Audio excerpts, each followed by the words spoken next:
সেটাকে সংশ্লেষক বলা হয়, এবং সার্বিকভাবে যখন বলা হয় তখন সেটাকে বলা হয় সামান্য। সামান্য, সামান্য বা সার্বিক। তাহলে সামান্য বচন প্লাস সংশ্লেষক বচন, সার্বিক বচন প্লাস সংশ্লেষক বচন, এইরকম একটা জ্ঞান যখন তোমার কাছে আসছে, তখন তুমি তো বলতে পারছো না পৃথিবীর সমস্ত কাক শিওর কালো। তুমি তো আফ্রিকা যাওনি, আফ্রিকাতে সাদা কাক আছে কিনা তুমি জানো না। তারপরে তুমি সারা পৃথিবী ঘুরেও দেখোনি, ভবিষ্যতে সাদা কাক আসবে কিনা তাও তুমি জানো না। তাহলে তুমি কি করে বলতে পারো জিনিসটা বৈধ? তাহলে এখানে আমরা কি বলবো, সাধারণত অবৈধ সামান্যীকরণ দোষ, মানে এটা অবৈধ, সামান্যীকরণটাই অবৈধ হয়ে যায়। দেখো এইরকম আরো যুক্তি করা যায় আরোহের ক্ষেত্রে। ধরো বলে 1 নম্বর সাপ দেখেছি, সেটা খুব বিশদ, তার মানে হয়তো কোনো আত্মীয়ের বাড়ি বেড়াতে গেছে, দেখলো যে ও সাপে কেটেছে, লোকটা মারা গেছে। আবার হয়তো কোথাও ঘুরতে গেছিল, দেখলো সাপে কেটেছে, মারা গেছে। আবার ও শুনেছে একটা গল্প যে হ্যাঁ সাপে কেটেছিল, লোকটা মরে গেছে। তাহলে মনে মনে ভাবলো 1 নম্বর কথা তো সেখানে সাপে কেটেছে, রুই মারা গেছে, 2 নম্বর ক্ষেত্রে তো সাপে কেটেছে মারা গেছে, 3 নম্বর ক্ষেত্রে তো সাপে কেটেছে মারা গেছে। ও তখন সিদ্ধান্ত নিয়ে নিল একবারে সব সাপ বিষধর। সিদ্ধান্ত কি নিয়েছে? সব সাপ বিষধর। তাই মাত্র 3টি সাপে কেটে মানুষ মারা গেছে জানলো, দিয়ে সমগ্র পৃথিবীর যত সাপ আছে সে বিষয়ে সিদ্ধান্ত গ্রহণ করে নিয়েছে যে সাপ মাত্রই বিষধর। এটা আরোহ যুক্তি। আরোহ যুক্তি আগেই বলেছি যে 2-3টা দিকে সিদ্ধান্ত সার্বিকভাবে হবে, এটা আরোহ। কিন্তু অবরোহের ক্ষেত্রে গেছে এটা আমরা তাই বলেছি, অবরোহের ক্ষেত্রে ওটা বলিনি, আরোহের ক্ষেত্রে বলেছি। অবরোহের ক্ষেত্রে যেটা বলেছি সেটা যুক্তি বাক্য থেকে সিদ্ধান্ত কম হবে কিংবা যুক্তি বাক্যের সমান হবে, এটা বলেছি। কিন্তু আরোহের ক্ষেত্রে আমরা কি বলেছি, 2-3টা দেখার পরে সামগ্রিক একটা সিদ্ধান্ত গ্রহণ করা, যেটা অবৈধ হয়ে যায়। বেশিরভাগ ক্ষেত্রে অবৈধ। সব সাপ বিষধর নাকি? বাস্তবে কি দেখাচ্ছে? সব সাপ বিষধর? সাপে কাটলে মরে যাবে মানুষ? এরকম তো না। তো তোমরা 2 রকম যুক্তি পেয়ে গেছো। এবার আরোহ যুক্তির ক্ষেত্রে অনেকগুলো ভাগ আছে, আমরা এই মুহূর্তে ওই সমস্ত ভাগগুলো নিয়ে আলোচনা করতে চাই না। আমরা ধাপে ধাপে যখন এগোবো তখন অবশ্যই সেগুলো আলোচনা করব। এবার আমরা তোমার অবরোহ যুক্তির দিকে আমরা যাব। যুক্তির ভাগ করেছি আমরা, অবরোহ নিয়ে এখন এই মুহূর্তে আলোচনা করব। অবরোহের ক্ষেত্রে যুক্তিটাই হলো এখানে মেন, যুক্তি নিয়ে আলোচনা করতে হবে। এখন যুক্তি নিয়ে আলোচনা করতে গেলে যুক্তির যে মেইন উপাদান, মূল উপাদান, সেটা হচ্ছে বচন। বাক্য আর বচন কিন্তু সম্পূর্ণ এক। আমরা আগের দিন বলেছিলাম তোমাদের যে সমস্ত বচন বাক্য, কিন্তু সমস্ত বাক্য বচন নয় বলেছিলাম। আমরা নেক্সট স্টেপে আমরা ওইদিকে আলোচনা করে দিলাম তোমাদের। কি আলোচনা করলাম? যুক্তি বিজ্ঞান কাকে বলে আলোচনা করেছি আমরা, আলোচনা করেছি যুক্তি কাকে বলে, আমরা আলোচনা করলাম যুক্তির 2টি ভাগ, এবং সেই ভাগগুলো নিয়ে তোমাদের জানালাম যে অবরোহ কোন ধরনের যুক্তি হয়, আরোহ কোন ধরনের যুক্তি হয় আমরা জানালাম। এখন সামনের দিকে তোমাদের কি করতে হবে? যুক্তি তৈরি করতে হবে। তো যুক্তি তৈরি করতে গেলে যুক্তির উপাদান যেটা, সেটা হচ্ছে বচন। তাহলে আমরা বচনটা নিয়ে একটু আলোচনা করব।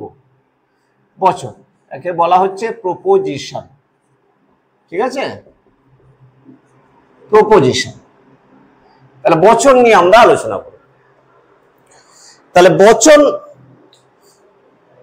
তোমার বাক্য যে রয়েছে, আমরা যে একটা সেন্টেন্স ব্যবহার করি, আমরা কি বলি যে বাক্য কি বলছে? অর্থযুক্ত কি শব্দ সমষ্টি, তাই তো? যেখানে কতকগুলি শব্দ থাকবে কিন্তু একটা মনের ভাব প্রকাশ করা হবে। তাহলে মনের ভাব প্রকাশ করতে পারবো, তখন সেটাকে আমরা বাক্য বলবো। বচনের ক্ষেত্রে কি হবে? বচনের ক্ষেত্রে মনের ভাব প্রকাশিত হবে, কিন্তু বচনের গঠনটা আলাদা, বাক্যের গঠনটা আলাদা। বাক্য এবং বচনের গঠনের ক্ষেত্রে কি পাওয়া যাচ্ছে? বচনের ক্ষেত্রে যেটা হলো, বচনের 4টে অংশ থাকবে। বচনের কটা অংশ থাকবে? 4টে অংশ থাকবে। বাক্যের ক্ষেত্রে এমন কোনো কথা নেই। বচনের পরিমাপ প্রায় 1 সমান, কিন্তু বাক্যের পরিমাপ 1 সমান নয়। ছোট ছোট বাক্য হতে পারে, এই এক কথাতে একটা বাক্য হয়ে যেতে পারে, আবার বিশাল আকারের বাক্য হতে পারে, তাই না? অনেক ক্ষেত্রে দেখবা যে হয়তো বাইরে কেউ দাঁড়িয়ে আছে, তো স্যার এখান থেকে বললো কাছে এসো, এটা অলরেডি একটা বাক্য হয়ে গেছে, মনের ভাব প্রকাশ পেয়ে গেছে। কিন্তু এটাকে যদি তুমি বচনে রূপান্তরিত করো তাহলে এইটুকু বললে বচনটা হবে না। আদর্শ একটা বচনের 4টা অংশ থাকতে হবে, আদর্শ একটা বচনের 4টে অংশ থাকতে হবে। কি কি 4টে অংশ? প্রথমত দেখা যাবে যে বচনটার যে পরিমাণ কত, সেই পরিমাণটা তোমাকে দেখাতে হবে। পরিমাণটা দেওয়ার পরে উদ্দেশ্য, যার সম্বন্ধে কিছু বলা হচ্ছে সেইটাকে বসাতে হবে। তারপরে বাক্যটি সদর্থকটা নঅর্থক সেটা বসাতে হবে। সদর্থক হলে হয়, নঅর্থক হলে নয় শব্দটি ইউজ করতে হবে। তারপর যা বলা হচ্ছে বিধেয় বসাতে হবে। এভাবেই কিন্তু একটা বচনের 4টি অংশ তোমরা পাবে। তো বচন হবে 4টি অংশ যুক্ত। বচনের গঠন এইরকম, কিন্তু বাক্যের গঠনের ক্ষেত্রে এইরকম কিছু নাই। আবার দেখো, বচনকে হয় সত্য না হয় মিথ্যা হতে হবে। সত্য হোক বা মিথ্যা হোক এটা বচনের ক্ষেত্রে প্রযোজ্য, কিন্তু বাক্যের ক্ষেত্রে সত্য বা মিথ্যা এটা বড় কথা নয়। বাক্যের যাও, বেরিয়ে যাও, সত্য না মিথ্যা এটা কি কি চমৎকার দৃশ্য, সত্য মিথ্যার কোনো ব্যাপার নেই। কিন্তু বচনের ক্ষেত্রে সত্য মিথ্যা হতে হবে। যেমন বলা হলো যে সমস্ত মানুষ মরণশীল, এটা তো সত্য। আবার কোনো মানুষ নয় দানব, এটাও সত্য। আবার যদি আমি বলি সব মানুষ হয় সিং বিশিষ্ট প্রাণী, সত্য না মিথ্যা? মিথ্যা। তো মিথ্যা হলেও বচন, সত্য হলেও বচন। যুক্তির ক্ষেত্রে এই বচন কিন্তু অত্যন্ত গুরুত্বপূর্ণ একটি বিষয়, যেটা তোমরা আলোচনা করবে, আমরা আলোচনা করব।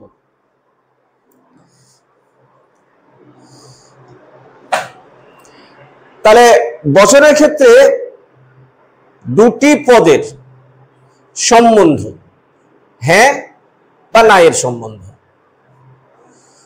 যখন দুটি পদের মধ্যে সদর্থক নঅর্থক গুণের সম্বন্ধ থাকবে তখন সেটাকে আমরা বচন বলবো।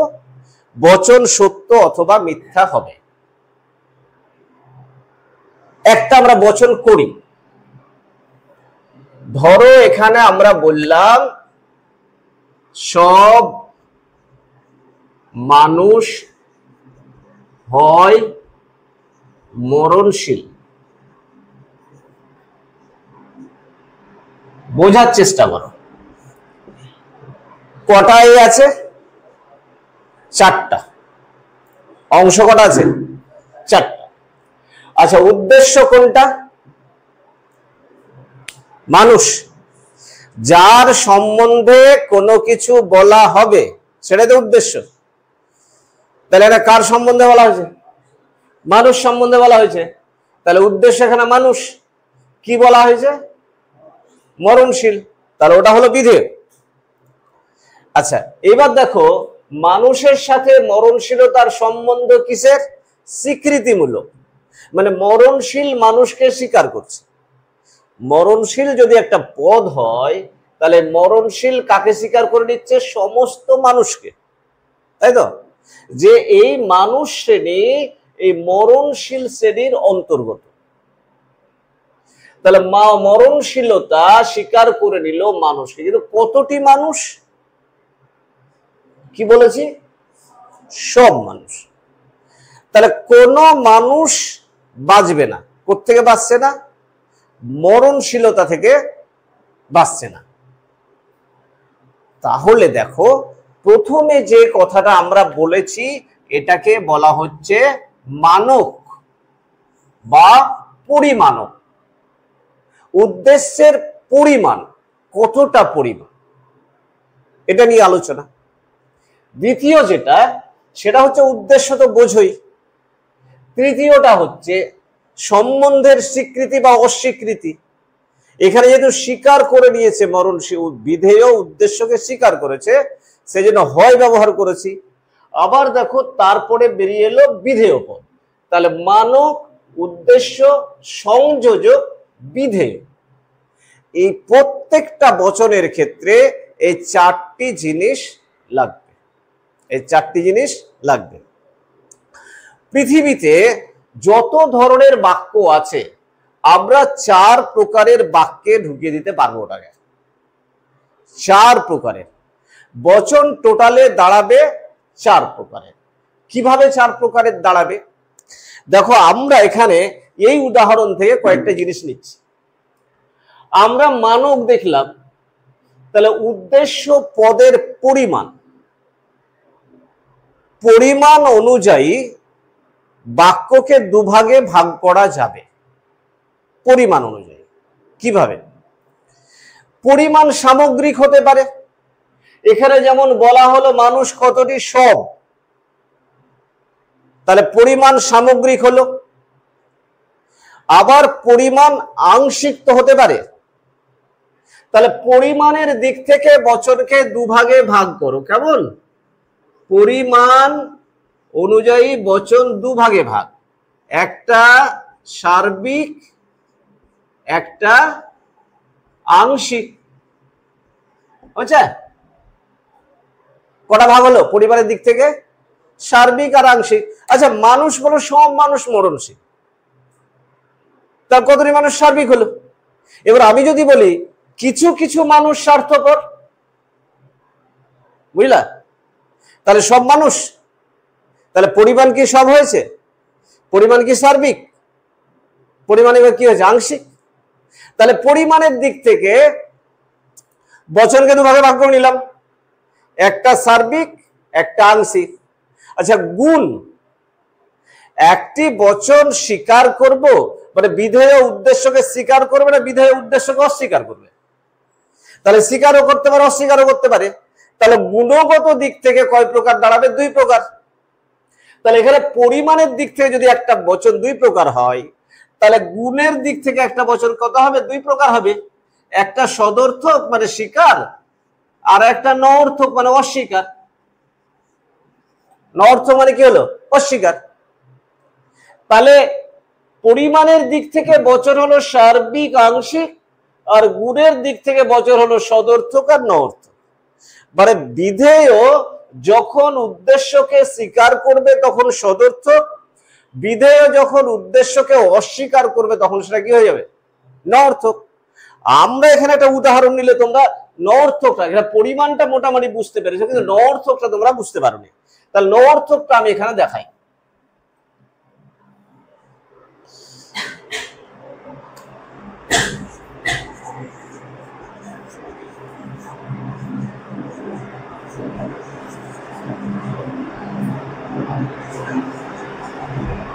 আচ্ছা, কোন মানুষ নয় অমর লিখলাম, তাহলে এখানে দেখো অমর হচ্ছে বিধেয় পদ আর মানুষ হচ্ছে উদ্দেশ্য পদ। এখানে মানকটা করেছি কোন, তাহলে কোন না, তাহলে একটিও নয়। কোন না মানে কি? একটিও নয়।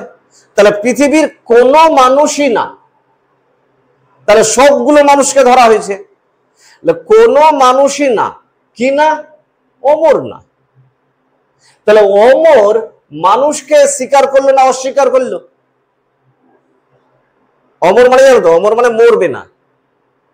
তাহলে অমর বিধেয় পদ, উদ্দেশ্য পদ মানুষকে স্বীকার করছে না অস্বীকার করছে? হ্যাঁ, অস্বীকার। কতটি অস্বীকার করছে? টোটাল অস্বীকার করে দিচ্ছে যে কোনো মানুষই চিরদিন বাঁচবে না। তাহলে না, তাহলে এখানে আমরা নয় শব্দটি ব্যবহার করলাম, আর এখানে ব্যবহার করেছি হয় শব্দটি। যখন মরণশীল পদটি মানুষ পদটিকে টোটালি স্বীকার করছে তখন হয় করেছি, আবার অমর পদটি যখন মানুষকে অস্বীকার করেছে তখন নয় ব্যবহার করেছি। কিন্তু কতটি করে পরিমাণ বোঝাবার জন্য আমরা ব্যবহার করেছি সব আর কোন। এই সব এবং কোন এই দুটোকেই বলা হচ্ছে তোমার সার্বিক বচন। এই দুটো কি সার্বিক বচন। তাহলে একবার সার্বিকভাবে হ্যাঁ, একবার সার্বিকভাবে না। আবার আমরা আংশিক বচন দেখাতে পারি। কিভাবে দেখাবো? মনে করো বলল কোন কোন ফুল হয় লাল ফুল, কোন কোন ফুল হয় লাল ফুল। তাহলে এই যে লাল ফুলটা, লাল ফুল এটা বিধেয়। আচ্ছা, লাল ফুল এই যে ফুলটা, এটাকে স্বীকার করেছে না অস্বীকার করেছে? স্বীকার করেছে। কিন্তু কতটি করেছে? সব না কিছু? কিছু করেছে। তাহলে কিছু করেছে, তার মানে এটা হলো আংশিক, এটা আংশিক। তাহলে আংশিক স্বীকার করে নিয়েছে। কে স্বীকার করেছে? বিধেয় পদ। কাকে স্বীকার করেছে? উদ্দেশ্যকে। তাহলে তুমি কি বলবা সব ফুলই লাল স্বীকার করেছে? কিছু কিছু ফুল লাল এটা স্বীকার করেছে। আবার তাহলে এখানে দুটো জিনিস পেয়েছি, দেখো, একটা তো উদ্দেশ্য বিধেয় পাচ্ছই, সাথে কি পেয়েছো? সাথে পেয়েছো মানক, মানে কতটি পরিমাণ, কোন কোন পরিমাণ পেয়েছো। আবার হ্যাঁ বা না, সদর্থক বা নর্থক, এখানে তুমি কি পেয়েছো? সদর্থক। তাহলে সদর্থকের জায়গাতে হয় বসাতে হয়েছে, আবার নয় বসাতে পারা যায়। যেমন ধরো এখানে আবার একই, দেখো এখানে আমরা কোন কোন ফুল, এই শুধু নয় বসালাম, দিয়ে বসিয়ে দিলাম। তাহলে আবার কি বললো? কোন কোন ফুল নয় লাল ফুল। তাহলে এখানে শুধুমাত্র কি যে লাগলো? নয়টা লাগলো, আর একটা বচন হয়ে গেল। তাহলে আমরা বচন কতটি পেয়ে গেলাম? 4 কোয়ালিটির। পৃথিবীতে যত রকমের ভাষা ইউজ করো না কেন, এই 4টার মধ্যে ঢুকে যাবে। যতগুলো বাক্য আছে এই 4-এর মধ্যেই ঢুকবে। তাহলে বচন বুঝতে পারছো যে বচনের গঠন আলাদা। তোমাকে বাক্য দেবে, তুমি বচনে পরিণত করবা ওকে, তাই না? বাক্য দিলে কি করবা? বচনে পরিণত করবা। যেমন তোমাকে হয়তো বলল যে অনেক মানুষ স্বার্থপর, অনেক মানুষ স্বার্থপর। আচ্ছা, এই যে বাক্যটা, এটা বচনের মতন গঠন নেই, আছে কি? তাহলে গঠন করতে হবে এবং বচনের আকারে আমাকে ফেলতে হবে, কাঠামোতে ফেলতে হবে। তাহলে অনেক মানে কি বোঝাচ্ছে? সব। আংশিক বোঝাচ্ছে। আচ্ছা, অনেক মানুষ স্বার্থপর, তাহলে স্বার্থপর মানুষকে স্বীকার করছে না অস্বীকার করছে? স্বীকার করছে। তার মানে এই 3 নম্বরে যাবে। তাহলে আমরা ওটাকে কিভাবে ফেলবো? কোন কোন মানুষ হয় স্বার্থপর, কোন কোন মানুষ, কেন ফুলের জায়গাতে কি চলে এলো? মানুষ হয় স্বার্থপর। তাহলে এইভাবে বচনগুলো সাজাতে হবে। মোট কথা কাঠামোটা আমাকে জেনে নিতে হবে। কাঠামো জানলে আমি বচনগুলো সাজাতে পারবো। এইবার বচনগুলো তাহলে টোটালি কয় ভাগে বিভক্ত হয়ে গেল? 4 ভাগে। তাহলে গুণ এবং পরিমাণ অনুযায়ী বচন, আচ্ছা পরিমাণ অনুযায়ী বচন কয় প্রকার হলো? 2 প্রকার। কি কি? সার্বিক আর আংশিক। গুণ অনুযায়ী বচন কয় প্রকার হলো? 2 প্রকার, সদর্থক আর নর্থক, তাই তো? আচ্ছা, তাহলে গুণ এবং পরিমাণ অনুযায়ী বচন কয় প্রকার হবে? 4 প্রকার হবে।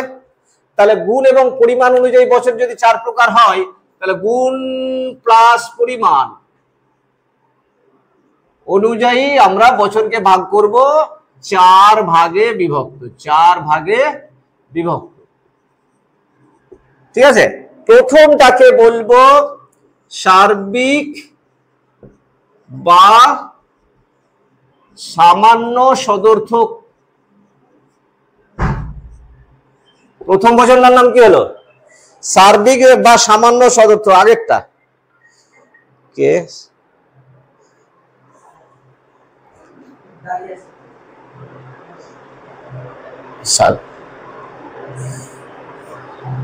প্রথমটা কি হলো?